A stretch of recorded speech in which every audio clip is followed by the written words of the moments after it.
The narrative begins by presenting two monks from the Buddhist temple of Ichan entering a temple. However, the place appears to be a passage to a cold dimension. The Buddhist Master Fahai tells his apprentice Neng not to be deceived by what his eyes show him, stating that there is a spell in that place implanted by a dark creature. Suddenly, a being appears floating atop a frozen peak. Believing it to be a demon, the young apprentice runs to confront it, but ends up receiving an icy breath and freezes on the spot. His master says that he does not possess enough power and strength to face something so powerful. The being is named Ice Harpy, an apparently angelic creature, but evil prevails in her actions, as she is a sorceress who enchants and then destroys humans. Master Fahai questions the feminine being for practicing evil without repenting of her crimes and sins. He says that he will no longer allow attacks against humanity, and will determine her end. The sorceress laughs at him and unleashes rapid and brutal attacks upon him. She transforms into a red specter and tries to surprise the Buddhist master with sharp blocks of ice. However, the master proves to possess powerful qualities and a strength beyond that of ordinary humans. He uses his staff and easily destroys the creature's attack. Afterward, he uses a magical vessel and imprisons the sorceress inside it. His apprentice is freed and receives the order to guard the sorceress in the sacred temple. The young man cautiously carries the vessel into a chamber inside the temple of Lafine, where a portal imprisons strange creatures. One of them struggles to escape, but the disciple states that, through the kindness of his master, the prisoner was not destroyed, but remains there to reflect on his mistakes, and after some time receive the master's forgiveness and be set free. He then imprisons the sorceress and leaves the place. The scene then shifts to a region of high mountains, a place where creatures different from humans dwell. We meet two magical beings with part human and part snake features, a pair that demonstrates affection for one another. Approaching their mountain, we see a group of men gathering medicinal herbs. One of them is named Shu Shen, the most experienced collector among them, and the one who most draws the attention of the snake creatures. One of them, named Jin Jin, green snake, tells her companion Susui, white snake, that she is going to have fun with the humans. While Shu Shen climbs one of the rocks to reach the top, a snake appears before him and frightens him, causing him to fall into the water. It is Green, who can completely transform into a snake. Seeing her sister's reckless action, the white creature transforms into a human and jumps in to rescue the man. He opens his eyes and sees the beautiful woman before him, who gives part of her life energy to save him. But he loses consciousness, and when he fully awakens, he is being helped by his friends. Meanwhile, the sisters observe the men, and the white creature reveals that she is becoming attracted to Shu Shen. Later, in a village, we once again see the master and his apprentice. They find a body wounded on the neck by what appears to be a snake bite. Suspecting it to be bat demons, the master remembers a festival that attracts hundreds of people, and danger is certain. Therefore, they need to act quickly to hunt and destroy such beasts. When they arrive at the river, they encounter Shushin on a boat and ask for help crossing. While sailing, Shushin says that he studies herbs and flowers to use as medicines and beverages. Neng jokes with the human companion, saying that in the future he wishes to become as powerful as his master. Xian is happy that they are there, believing it to be destiny bringing them together. Back at the magical creature's habitat, White is reflecting on the human she saved and wishes to go to the world of men to see him again. A millennial turtle creature tells her that if she found her lips upon him, then fate has bound them together. The human snake creature Susui does not believe this and leaves with her sister. A few hours later, we see the two in the form of women, sailing along the river through the city. The consecrated monks are also there, carrying with them a compass that reveals the presence of creatures. After separating, Neng encounters Snake Green and asks her to be careful, because demons are in the city and must be destroyed. Thinking that he is a danger to her, she considers killing him with a sharp claw, but retreats upon realizing that he poses no threat to her. She questions why he only hunts, when there may also be good creatures capable of forming bonds of friendship. However, the apprentice monk says that his master only taught him to destroy them. Seeing that he has not discovered that she is a creature, the being introduces herself as Jinjin and says she has a sister named Susui. After the brief introduction, she walks away from him. Meanwhile, her sister Susui is waiting for her to bring the man Shu Shen to the chapel above the lake. In the village, Jin finds the man and says that there is a lady who wishes to see him. However, not wanting to become involved with another woman, he dismisses the invitation. Nonetheless, Jin transforms and beneath the water, pushes his boat to the place where her sister was waiting for him. He crashes against the chapel bridge, where he sees the beautiful woman. Not wanting to be intrusive, Zhu Shen turns to leave. However, seeing that he is departing, she uses her tail to destroy the bridge and forces the man to fall into her arms. She begins to speak suggestive phrases, indicating that she enjoyed being with him, but he shows shyness and wishes to leave. Suisu insists on showing affection, but Su Sheng then says that he is poor and likes someone else. Soon afterward, he says something about the unknown person who saved him and whom he is loving, though he cannot remember her face. Realizing that he is speaking about her, the creature throws him into the water and then jumps after him to meet him beneath the surface, just as the first time. Down there, she kisses him and awakens within him a love for her. But he is mortal and can drown, so she quickly pulls him back out of the water. Back in the village, Neng is eating when Jin meets him and says that demons are dangerous and believes that the young man lacks the strength to face one of them. Even while discouraging him, Neng says that he cannot disappoint his master. Seeing the monk's determination, Jin activates her ocular power and observes that inside a covered raft, there is a bat creature that sucks the blood of its victims and is guarded by disguised guards. She warns the young man that the monster is dangerous, but he pays no attention and goes to confront the demons. Upon seeing him, the creatures reveal their fangs and attempt to attack him with bat beasts. But the monk uses his golden plates to drive away those creatures and destroy the demon guards. However, the supreme life-draining creature pulls him into the tent and bites him. Fortunately, he carries a bell that, when rung, alerts the master. Quickly, the monk goes to the boat and witnesses the bat creature with giant wings attempting to escape. Using his powers and sacred accessories, Fahai knocks the demon into the river. Before the monster can flee farther away, he grabs it and moves away from there with the beast. The demon drags Fahai into a volcano with the intention of destroying the monk, but the master cannot be underestimated.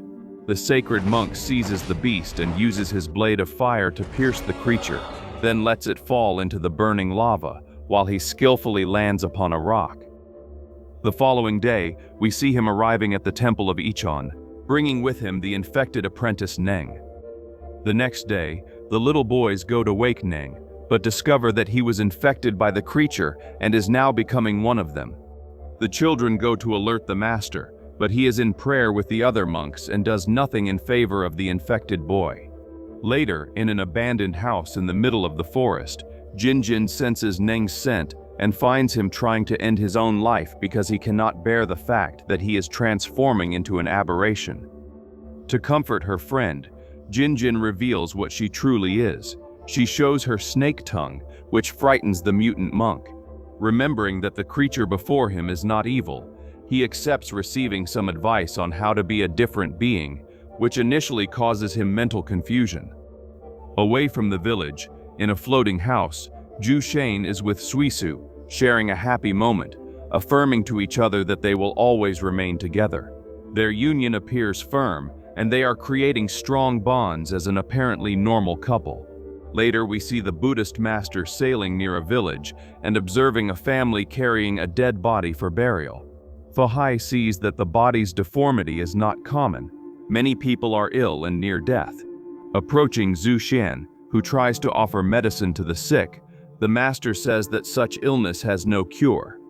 The monk reveals that they were infected by diseases originating from demons and warns the young man to be careful. Returning to his residence, Zhu Shen remakes his medicines and, knowing that they will have no effect on the health of the sick, Suisu blows part of her vitality into them, which begins to weaken her, as her immortality is slowly fading away. In the village of the sick, the demons causing the diseases and deaths of the villagers are revealed. Attractive women who hypnotize their victims and drain their vitality. When the master finds them, he orders his disciples to pursue the creatures. The beasts enter the forest like swift foxes, but the master, using his power, moves like lightning to surround them ahead.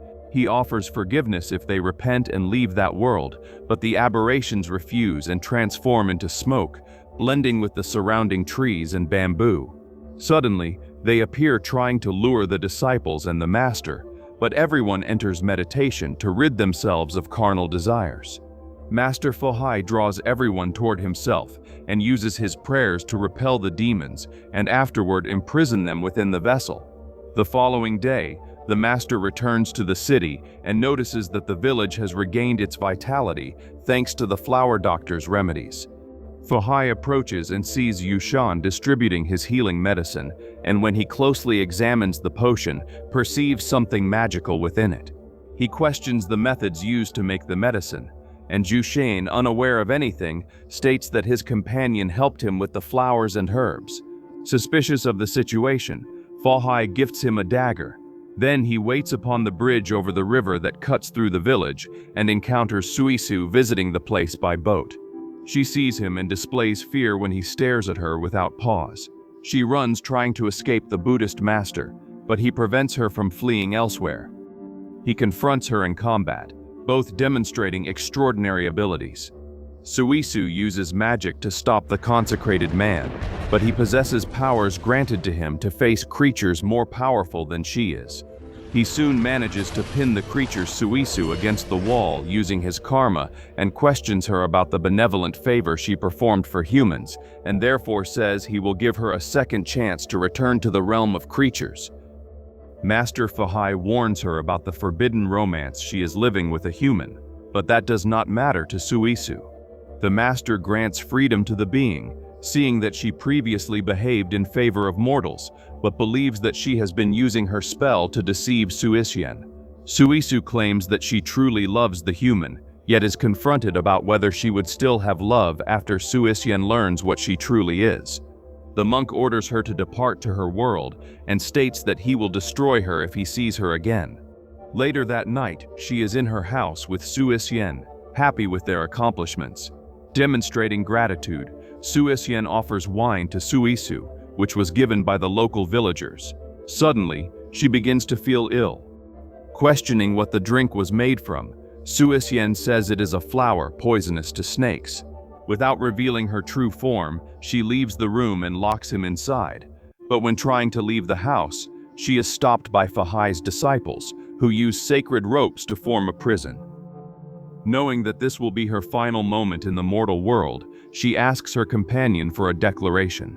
He speaks, and she lovingly listens to the true feeling of loving another person. However, at that moment, the master bursts through the roof, forcing the serpent creature to transform in order to fight. The beast destroys the wall and reveals herself to Suisu. But he, not knowing that she is his beloved, uses the sacred dagger the master gave him and wounds the snake. Suisu does not react ferociously, and merely leaves the place before being imprisoned. After the demons escape, the master reveals the truth to Suisu, who, upon learning what his companion truly was, laments sorrowfully. Later, inside a cave, Suisu is comforted by her sister, who offers years of her existence, but Suisu refuses, stating that she was wounded by the spirit's dagger and had thousands of years taken from her, something irreversible. At home, Suisu is depressed when a rat from Suisu's world appears and speaks with him about his beloved's condition. The rat says that inside the temple of Lefane, there is a root capable of healing the creature and bringing the dead back to life, but that he himself does not have permission to enter. However, he warns that the temple is terrifying and no one has dared to go there. Encouraged, the human departs for the temple. He climbs the rocky mountain and soon arrives at the place. The temple is closed, so Suisu climbs the walls and enters through one of the windows at the top. He ascends the steps and finds the root, which appears alive. When he attempts to take it, dozens of them appear like clones and seize his entire body. The man uses a device that creates fire and burns the root clones, leaving only the true one afterward. Thus, when he captures the precious artifact, the prisoner's portal opens, and a signal is emitted to the Buddhist monks and Fahai's disciples. Quickly, the entire group of faithful followers runs to the place while Suisu escapes. Realizing that he will be found, he hands the root to the rat and asks him to take it to Suisu. However, while trying to distract the monks without realizing what he has done, he is surprised by evil spirits entering his body. Quickly, the master imprisons him within his sacred robe and orders that the elder monks be brought there to put an end to the situation. A few hours later, the sacred temple of Buddha is filled with monks, and Fahai orders the complete sealing of the temple and the connection of all the elders present there to begin the sealing of the demons and attempt to save the man's life. Meanwhile, he stands outside guarding the entire temple when the two snake creatures appear vigorously and search for Suisyen, but the master states that the ritual cannot be interrupted, otherwise the human will die. He also says that Suisyen is no longer under her control. Unfortunately, they misunderstand him and summon swords to fight the monk. The strikes are fast, but nothing is faster than the Buddhist master. Furious because he will not hand over the human, Suisu says that she will destroy the temple. She and her sister enter the river and use their power to raise the waters dozens of meters high, like a colossal tsunami. The devastating action forces Master Fahai to use his great power to paralyze the waters. But the snake creature's attack continues, and they attempt to devour him. He fights wisely, repelling the serpents, but meanwhile his village is being flooded by the waters. Consequently, the colossal wave invades the temple and completely floods it, leaving the concentrated monks submerged. The evil spirits are drawn into the Buddha statue, but Suisyen's liberation must wait. Under the water, the snake Suisu attempts to enter the temple, but the seal prevents her. Suddenly, the rat community enters through the cracks of time and causes the monks to disconnect. With the seal broken, Suisu enters the place and uses an air bubble to surround Suisyen. She takes him to the surface atop the temple of Lefine. She is happy to see him again, but he shows no recognition of her. At that moment, Fahai approaches, and furious, Suisu attacks him, forcing him onto the many waters covering the entire valley. Together with her serpent sister, Suai uses her power and unleashes thousands of serpents upon the monk's body, wounding him with venomous bites. However, the power of a faithful servant breaks through any attack, even if it leaves him weakened. The serpent Jinjin devours him during this moment of imbalance and forces the monk to fight for his life within her. Fahai once again demonstrates his strength by piercing through the colossal serpent's body. However, his efforts limit him as a human, and he stops above Buddha's head to rest, unable to do anything to help his brothers, who are nearly drowning. Fortunately, a bat creature approaches flying and begins rescuing the monks, and to his joy, Fahai sees that it is his former disciple Neng, now fully transformed into a monster. Neng sees the wounded Jinjin and pulls her out of the water as well. Observing the wounded monk from afar, Suai sees the opportunity to destroy him. She creates a colossal whirlpool and hurls it against the master. To her surprise, the attack is blocked by an angelic karma, and even wounded, Fahai meditates and seeks the power that surpasses human comprehension. He invokes the power of Buddha's 1,000 hands and counterattacks the serpent Suai, minimizing the power of her water. Then, afterward, the master uses the golden hand to seize her, and then uses his energy to dismantle the temple and rebuild it, pulling Suai's body inside and imprisoning her there. Seeing her destiny of imprisonment, Suai asks Buddha for the benevolence to see Shan one more time, and in return she will accept her punishment. An aura falls upon the temple, and recognizing the will of his lord, Fahai raises the temple and frees the repentant Suai, who did everything out of love for someone. She is given the chance to say goodbye to her beloved, even though he no longer remembers her. Suai declares her true love to the human, and when she kisses him, the man's good memories with her return. Unfortunately, her fate has already been sealed, and soon the temple draws her in to imprison her, leaving Xian devastated. Witnessing her sister's fate, Jinjin says goodbye to Neng and takes all the water away with her. The days pass, and Neng is accepted into the world of mortals because evil did not prevail within his heart, and his master enjoyed his company. The years pass, and Xiushan continues visiting the temple, caring for the place where his great love was imprisoned, but with the hope that one day he will hold Suai Yu in his arms once again.